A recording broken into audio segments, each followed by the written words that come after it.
ಮಂಡ್ಯ ಜಿಲ್ಲೆ ಪಾಂಡುಪುರ ತಾಲೂಕಿನ ಪುರಾಣ ಪ್ರಸಿದ್ಧ ಬೇಬಿ ಬೆಟ್ಟದ ಭಾರಿ ದನಗಳ ಜಾತ್ರಾ ಮಹೋತ್ಸವ ಫೆಬ್ರವರಿ 15ರಿಂದ ಆರಂಭವಾಗಿದ್ದು 23ರವರೆಗೆ ನಡೆಯಲಿದೆ. ಜಿಲ್ಲೆ ಸೇರಿದಂತೆ ರಾಜ್ಯದ ನಾನಾ ಭಾಗಗಳಿಂದ ರೈತರು ಜಾನುವಾರುಗಳನ್ನು ಜಾತ್ರೆಯಲ್ಲಿ ಕಟ್ಟಿರುವುದರಿಂದ ವ್ಯಾಪಾರಿ ಬಲು ಜೋರಾಗಿ ನಡೆಯುತ್ತಿದೆ. 1 ರಿಂದ 15 ಲಕ್ಷ ರೂಗಳವರೆಗೆ ಬೆಲೆ ಬಾಳುವ ರಾಸುಗಳು ಎಲ್ಲರ ಕಣ್ಮನ ಸೆಳೆಯುತ್ತಿವೆ. ಸಾವಿರಾರು ರಾಸುಗಳು ಬೇಬಿ ಬೆಟ್ಟದ ಜಾತ್ರಾ ಮೈದಾನದಲ್ಲಿ ಬೀಡು ಬಿಟ್ಟಿದ್ದು ಈ ಬಾರಿ ಬೇಬಿ ಜಾತ್ರೆ ರಂಗೇರಿದೆ. ಎತ್ತ ನೋಡಿದರೂ ರಾಸುಗಳು, ಯಾವ ಕಡೆಗೂ ಆಲಿಸಿದರೂ ದನಗಳ ಗೆಜ್ಜೆನಾದ ಕೇಳಿಸುತ್ತದೆ. ದನಗಳ ಖರೀದಿಗೆ ರೈತರು ಮುಗಿಬಿದ್ದಿದ್ದಾರೆ. ಶ್ರೀಮಂತ ರೈತರು ತಮ್ಮ ಪ್ರತಿಷ್ಠೆಗಾಗಿ ಜಾತ್ರೆ ಪ್ರಮುಖ ಬೀದಿಗಳಲ್ಲಿ ಸಾವಿರಾರು ರು ಖರ್ಚು ಮಾಡಿ ವಾದ್ಯಗೋಷ್ಠಿಗಳೊಂದಿಗೆ ರಾಸುಗಳನ್ನು ಮೆರವಣಿಗೆ ಮಾಡುತ್ತಿದ್ದಾರೆ. ಮೈಸೂರು ಒಂಟುಕೊಪ್ಪಲಿನ ಪೈಲ್ವಾನ್ ಪ್ರಕಾಶ್ ಅವರು ವಿಶೇಷವಾಗಿ ನಿರ್ಮಿಸಿರುವ ಅರಮನೆ ಮಾದರಿ ಪೆಂಡಲ್ ಎಲ್ಲರ ಗಮನ ಸೆಳೆದಿದೆ. ಜಾತ್ರಾ ಮೈದಾನದಲ್ಲಿ ಬಣ್ಣದ ವಿದ್ಯುತ್ ದೀಪಾಲಂಕಾರದೊಂದಿಗೆ ಪೆಂಡಲ್ ನಿರ್ಮಿಸಿದ ರಾಸುಗಳನ್ನು ಪ್ರದರ್ಶಿಸಲಾಗಿದೆ. ಬೇಬಿ ಬೆಟ್ಟ ಜಾತ್ರೆಯಲ್ಲಿ ರಾಸುಗಳೇ ಪ್ರಮುಖ ಆಕರ್ಷಣೆ. ರಾಜ್ಯದಲ್ಲಿ ನಡೆಯುವ ಜನಗಳ ಜಾತ್ರೆಯಲ್ಲಿ ಬೇಬಿ ಬೆಟ್ಟದ ಜಾತ್ರೆಗೆ ವಿಶೇಷ ಹೆಸರಿದೆ. ಹಳ್ಳಿಕಾರ್ ಹಾಗೂ ಅಮೃತ್ ಮಹಲ್ ತಳಿಯ ಎತ್ತುಗಳಿಗೆ ಇಲ್ಲಿ ಬಹು ಬೇಡಿಕೆ ಇದೆ. ರಾಜ್ಯಾದ್ಯಂತ ಹಳ್ಳಿಕಾರ್ ತಳಿ, ಅಮೃತ್ ಮಹಲ್ ತಳಿ, ಬಿಳಿ ಕಪ್ಪು ಬಣ್ಣದ ಎತ್ತುಗಳು ಮಾರಾಟಕ್ಕೆ ಬಂದಿವೆ. ರಾಸುಗಳ ಶಕ್ತಿ ಪ್ರದರ್ಶನ. ಸಾವಯವ ಕೃಷಿಕ ಸಾಧನಳ್ಳಿ ಪಿ ಚೆಲುವರಾಜ್ ಅವರು ಪ್ರತಿ ವರ್ಷವೂ ಜಾತ್ರೆಯಲ್ಲಿ ರಾಸುಗಳನ್ನು ಕಟ್ಟುತ್ತಿದ್ದು ಈ ಬಾರಿಯೂ 5 ಲಕ್ಷ ರು ಮೌಲ್ಯದ 6 ಹಲ್ಲಿನ ಲವಕುಶ ಎಂಬ ಹೆಸರಿನ ರಾಸುಗಳನ್ನು ಕಟ್ಟಿದ್ದಾರೆ. ವರ್ಷಗಳ ಹಿಂದೆ ಸಿರಾದಿಂದ 2 ಹಲ್ಲಿನ ರಾಸುಗಳನ್ನು ಖರೀದಿಸಿ ತಂದಿರುವ ಅವರು ತಂದೆ ಚೆಲುವೇಗೌಡ ಅವರಿಂದ ಹಿಡಿದು ಕಳೆದ 60 ವರ್ಷಗಳಿಂದ ಎತ್ತುಗಳನ್ನು ಸಾಕಣೆ ಮಾಡಿದ್ದಾರೆ.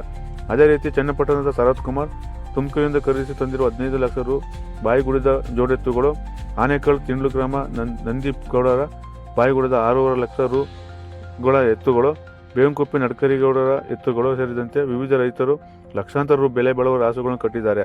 ಆರೋಹಳ್ಳಿ ಡೈಮಂಡ್ ರವಿ ಅವರು ಓರಿಗಳ ಜೊತೆಗೆ ಮೊಲ, ಟರ್ಕಿ ಕೋಳಿಗಳನ್ನು ಜಾತ್ರೆಯಲ್ಲಿ ಪ್ರದರ್ಶನಕ್ಕೆ ಇಟ್ಟಿದ್ದಾರೆ. ರೈತರು ಎತ್ತುಗಳನ್ನು ನವ ವಧುವಣಗಿತ್ತರ ಶೃಂಗರಿಸಿ ಲಕ್ಷಾಂತರ ರು ಖರ್ಚು ಮಾಡಿ ಪೆಂಡಲ್ ಕೂಡ ಹಾಕಿದ್ದಾರೆ. ಜಿಲ್ಲೆಯ ಸುತ್ತಮುತ್ತಲಿನ ಜನರಲ್ಲದೆ ರಾಜ್ಯದ ವಿವಿಧ ಮೂಲೆಗಳಿಂದ ರೈತರು ಆಗಮಿಸಿದ್ದಾರೆ. ಪ್ರತಿದಿನ ಲಕ್ಷಾಂತರ ರು ರಾಸು ಖರೀದಿ ಮಾರಾಟದಿಂದ ವ್ಯವಹಾರ ಜೋರಾಗಿ ನಡೆಯುತ್ತಿದೆ. ರಾಸುಗಳಿಗೆ ಪ್ರತಿನಿತ್ಯ ಬೆಳಗ್ಗೆ ರವೆ ಗಂಜಿ, ಸಂಜೆ ಕಡಲೆಕಾಯಿ ಹಿಂಡಿ, ಹಳ್ಳು ಜೋಳ, ಅಕ್ಕಿ, ರವೆ ಬೂಸ ಕೊಡಲಿದ್ದು ಜಾತ್ರೆಯ ವೇಳೆ ಬೆಣ್ಣೆ ಕೊಡುತ್ತಾರೆ. ಉತ್ತಮ ರಾಸುಗಳಿಗೆ ಬಹುಮಾನ. ಜಾತ್ರೆಯಲ್ಲಿ ಭಾಗವಹಿಸಿರುವ ಉತ್ತಮ ರಾಸುಗಳ ಆಯ್ಕೆ ಫೆಬ್ರವರಿ 21 ಶನಿವಾರ ನಡೆಯಲಿದ್ದು ಹೊರ ಜಿಲ್ಲೆ ಹಾಗೂ ತಾಲೂಕಿನ ಪಶು ಇಲಾಖೆ ವೈದ್ಯರ ನೇತೃತ್ವದಲ್ಲಿ ಪಶು ಇಲಾಖೆ ಅಧಿಕಾರಿಗಳ ತಂಡ ಪಾರದರ್ಶಕವಾಗಿ ಆಯ್ಕೆ ಮಾಡುತ್ತದೆ. ಆಯ್ಕೆ ಸಂಬಂಧ ಈಗಾಗಲೇ ಮಾರ್ಗಸೂಚಿಯನ್ನು ಈಗಾಗಲೇ ಸಿದ್ಧಪಡಿಸಲಾಗಿದೆ. ಫೆಬ್ರವರಿ 23ಕ್ಕೆ ಉತ್ತಮ ರಾಸುಗಳಿಗೆ ಶಾಸಕ ದರ್ಶನ್ ಪುಟ್ಟಣೆ ಬಹುಮಾನ ವಿತರಿಸುವರು. ಬೇಬಿ ಜಾತ್ರೆ ಸುಮಾರು 70ಕ್ಕೂ ಹೆಚ್ಚು ಉತ್ತಮ ರಾಸುಗಳಿಗೆ ಚಿನ್ನವನ್ನು ಬಹುಮಾನವಾಗಿ ನೀಡಲಾಗುತ್ತದೆ. 2,000ಕ್ಕೂ ಹೆಚ್ಚು ರಾಸುಗಳು ಜಾತ್ರೆಯಲ್ಲಿ ಭಾಗವಹಿಸಿವೆ. ಅದರಲ್ಲಿ ಬಹುಮಾನಕ್ಕಾಗಿ ಎತ್ತುಗಳ ವಿಭಾಗ, ಕಡಸುಗಳ ವಿಭಾಗ, ಹೋರಿಗಳ ವಿಭಾಗ ಸೇರಿದಂತೆ ಒಟ್ಟು 321 ರಾಸುಗಳು ಬಹುಮಾನಕ್ಕಾಗಿ ನೋಂದಣಿಯಾಗಿವೆ. ಎಷ್ಟು ಲಕ್ಷ? 14 ಲಕ್ಷ ಹೇಳ್ತಾ ಇದೀವಿ. ಎಷ್ಟು? 14 ಲಕ್ಷ. ನೀವೆಷ್ಟು ತಗೊಂಡಿದ್ದೀರಿ? ನಾವು 120 ಪೇರ್ ಮಾಡಿದ್ವಿ ಸರ್. ಹಾಂ, ಎಷ್ಟೆಷ್ಟು? ನಮಗೆ 4 ಬಿದ್ದಿದ್ದೇವೆ. ಎಲ್ಲಿ ತಗೊಂಡಿದ್ದೆ? ನಾವು ಅದು 1 ವರ್ಷ ಆಯ್ತು ತಗೊಂಡ್ಬಂದು ಮನೇಲಿ. ಇವಾಗ 1.5 ತಿಂಗಳು ಆಯ್ತು ಮಾಡಿದ್ದೀವಿ. ಹಾಂ, ಯಾವ ಊರು? ನಾವು ಮದ್ದೂರು ತಾಲೂಕು, ಮಂಡ್ಯ ಜಿಲ್ಲೆ, ಆತ್ಕೂರು ಹೋಬಳಿ, ಕರಸಿಟ್ಟಳ್ಳಿ ಗ್ರಾಮ. ಹೆಸರು ನಿಮ್ಮ? ಶ್ರೀನಿವಾಸ ಅಂತ.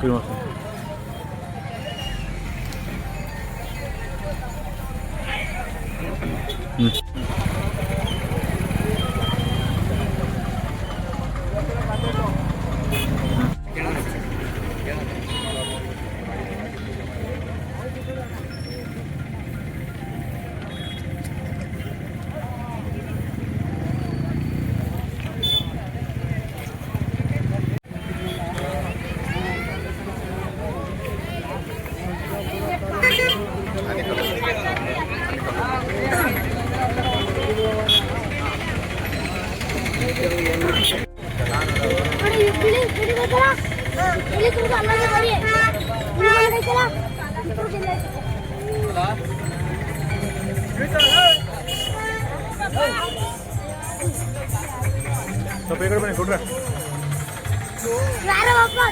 ಹಾಂ,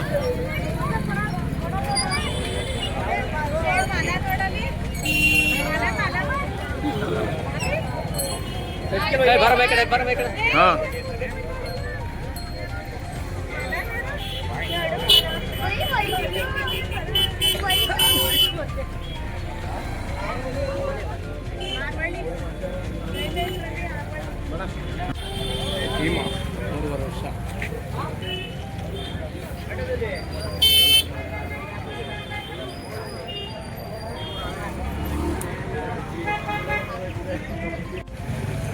ಜಾತ್ರೆ ಹೊತ್ತು ನೋಡಿದ್ರೆ ಹಂಗೆ ಸೂಪರ್ ಇತ್ತು.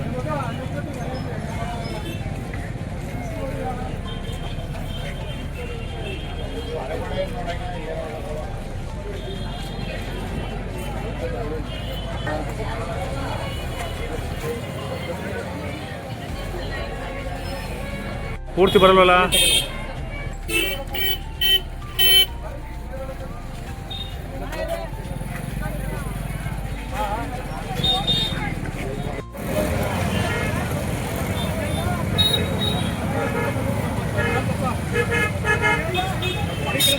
ಎಷ್ಟಲ್ಲ ನಾವು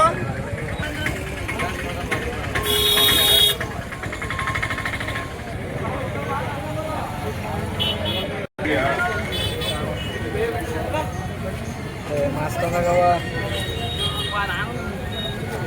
ನೋಡ್ತಾನೆ ಯಾವ ಇಲ್ಲ ಅಂತ ಬಂದ ಅಂತ ಇಲ್ಲಿ ಹೇಳೋ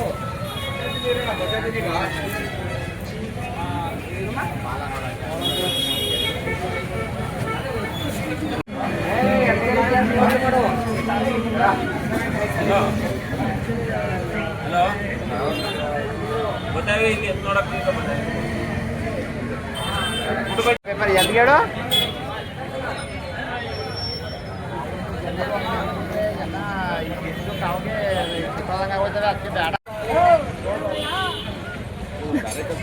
ಅದಕ್ಕೆ ಬೇಡ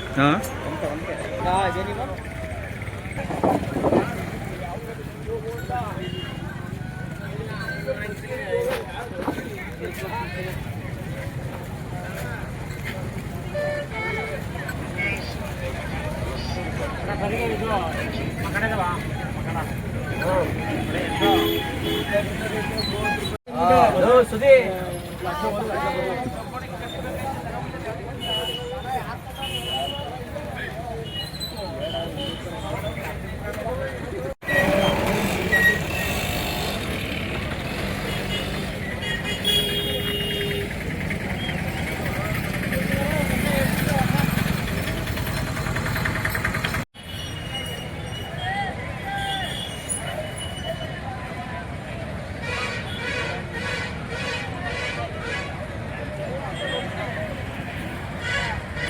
ಮಧ್ಯಕ್ಕೆ ಬನ್ನಿ.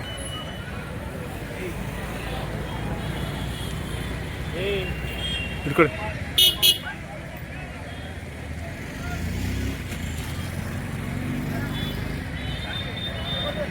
ಜಾತ್ರಾ ಮಹೋತ್ಸವ ಇವತ್ತು ಮದುವೆ ಕಾರ್ಯಕ್ರಮ ಇತ್ತು. 30 ಜೋಡಿಗಳು ಮದುವೆ ಇತ್ತು. ಯಶಸ್ವಿಯಾಗಿ ಒಳ್ಳೆ ಅಚ್ಚುಕಟ್ಟಾಗಿ ನೀರಿನ ವ್ಯವಸ್ಥೆ ಇರ್ಬೋದು, ಎಲ್ಲ ಥರದ ವ್ಯವಸ್ಥೆನೂ ಶಾಸಕರಾದವರು ಚೆನ್ನಾಗಿ ವ್ಯವಸ್ಥೆ ಮಾಡಿಕೊಟ್ಟಿದ್ದಾರೆ. ಬೇರೆ ಜಿಲ್ಲೆ ಸುಮಾರು ಜಿಲ್ಲೆ ಕಡೆಯಿಂದ ಎಲ್ಲ ರಾಸುಗಳು ಬಂದು ಉತ್ತಮವಾಗಿ ಒಂದು ಎಲ್ಲ ಥರದ ಒಂದು ವ್ಯವಸ್ಥೆನೂ ಮಾಡಿ ಅತ್ಯುತ್ತಮವಾಗಿ ಜಾತ್ರಾ ಮಹೋತ್ಸವ ನೆರವೇರ್ತಾ ಇದೆ. ಇನ್ನೂ 3-4 ದಿನ ಒಳ್ಳೊಳ್ಳೆ ಕಾರ್ಯಕ್ರಮಗಳಿವೆ. ಇವತ್ತು ನಾಟಕದ ಕಾರ್ಯಕ್ರಮವನ್ನು ಇಟ್ಟಿದ್ದಾರೆ, ಮನೋರಂಜನೆ ಇದೆ, ವಸ್ತು ಪ್ರದರ್ಶನ ಇಟ್ಟಿದ್ದಾರೆ. ಬಂದಂಥವ್ರಿಗೆ ಒಳ್ಳೆ ಕಾರ್ಯಕ್ರಮಗಳು ಎಲ್ಲ ನೋಡ್ತಾ ಒಳ್ಳೆ ಮನೋರಂಜನೆಯನ್ನು ತಗೊಳ್ತಾ ಒಳ್ಳೆ ವ್ಯಾಪಾರನೂ ಸಹ ನಡೀತಾ ಇದೆ. ಅತ್ಯುತ್ತಮವಾಗಿ ಈ ನಮ್ಮ ಪಾಂಡವಪುರ ತಾಲೂಕಲ್ಲಿ ಇದೊಂದು ಯಶಸ್ವಿಯಾಗಿ ಶಾಸಕರ ಜವಾಬ್ದಾರಿಯಾಗಿ ನಿಂತು ಎಲ್ಲ ವ್ಯವಸ್ಥೆನೂ ಮಾಡಿ ಅಚ್ಚುಕಟ್ಟಾಗಿ ಈ ಜಾತ್ರಾ ಮಹೋತ್ಸವ ನೆರವೇರ್ತಾ ಇದೆ. ಈ ವರ್ಷದ ಬೇಬಿ ಜಾತ್ರೆ ಭಾಳ ವಿಜೃಂಭಣೆಯಿಂದ ನಡೀತಕ್ಕಂಥದ್ದು ತುಂಬ ಸಂತೋಷ ವಿಷಯ. ಮಾನ್ಯ ಶಾಸಕರಾದ ದರ್ಶನ್ ಪುಟ್ಟಣ್ಣಯ್ಯನವರು ಇದುವರೆಗೂ ನಡೆದಂಥ ಜಾತ್ರೆಗಿಂತ ಸ್ವಲ್ಪ ವಿಭಿನ್ನವಾಗಿ ಈ ವರ್ಷ ಈ ಕಾರ್ಯಕ್ರಮವನ್ನು ಆಯೋಜನೆ ಮಾಡಿದ್ದಾರೆ. ಇದರ ಸಾಕ್ಷಿಯಾಗಿ ನಾನು ಸುಮಾರು ಒಂದು 20-25 ವರ್ಷಗಳ ಇಂದಲೂ ಕೂಡ ಇಲ್ಲಿಗೆ ನಾನು ಬರ್ತಾ ಇದ್ದೀನಿ. ದಿನೇ ದಿನೇ ರೈತರಿಗೆ ಇಂಥ ಒಂದು ಬೆಳವಣಿಗೆ ಬಗ್ಗೆ ಮತ್ತು ದನಕರುಗಳ ಸಾಕೋದ್ರ ಬಗ್ಗೆ ಯಾವುದೇ ಆಸಕ್ತಿ ಕಡಿಮೆ ಆಗಿಲ್ಲ. ಇಂಥ ದಿಕ್ಕಲ್ಲಿ ಪ್ರತಿ ವರ್ಷ ಹೆಚ್ಚಿನ ಬೆಲೆ ಇರ್ತಕ್ಕಂಥ ದನಗಳು ಕೂಡ ಇವತ್ತಿನ ಜಾತ್ರೆಯ ಒಂದು ವಿಶೇಷ ಆಗಿದೆ. ಆದರೆ ಬಹುಮಾನಕ್ಕೋಸ್ಕರನೇ ದನಗಳು ತಂದವರು ಅಂತ ಅನ್ಕೋಬಾರ್ದು. ರೈತರಿಗೆ ದನಗಳ ಬಗ್ಗೆ ಹೆಚ್ಚು ಆಸಕ್ತಿ ವಹಿಸಿರ್ತಕ್ಕಂಥದ್ದು ತುಂಬ ಸಂತೋಷದ ವಿಷಯ. ಇದೇ ರೀತಿ ಮುಂದೆ ರೈತರುಗಳು ಕೂಡ ಇದೇ ಒಂದು ದನಗಳನ್ನ ಸಾಕೋ ರೀತಿಯಲ್ಲಿ ಹೆಚ್ಚಿನ ಗಮನ ಕೊಡಬೇಕು ಅಂತೇಳಿ ಮನವಿಯನ್ನು ಮಾಡ್ತಾವ. ಜೊತೆಗೆ ಇವತ್ತೇನು ಕಾರ್ಯಕ್ರಮ ನಡೀತಾ ಇದೆ, ಈ ಕಾರ್ಯಕ್ರಮ ಮಾನ್ಯ ಶಾಸಕರಾದ ದರ್ಶನ್ ಪುಟ್ಟಣ್ಣಯ್ಯನವರು ಹೆಚ್ಚಿನ ರೀತಿಯಲ್ಲಿ ಸಹಕಾರ ಕೊಟ್ಟು ಎಲ್ಲ ರೈತರಿಗೆ ಅಗತ್ಯವಾದ ನೀರು ಮತ್ತು ಸೌಲಭ್ಯವನ್ನು ಒದಗಿಸಿಕೊಟ್ಟಿರ್ತಕ್ಕಂಥದ್ದು ಗಮನಕ್ಕೆ ಬಂದಂಥ ವಿಷಯ.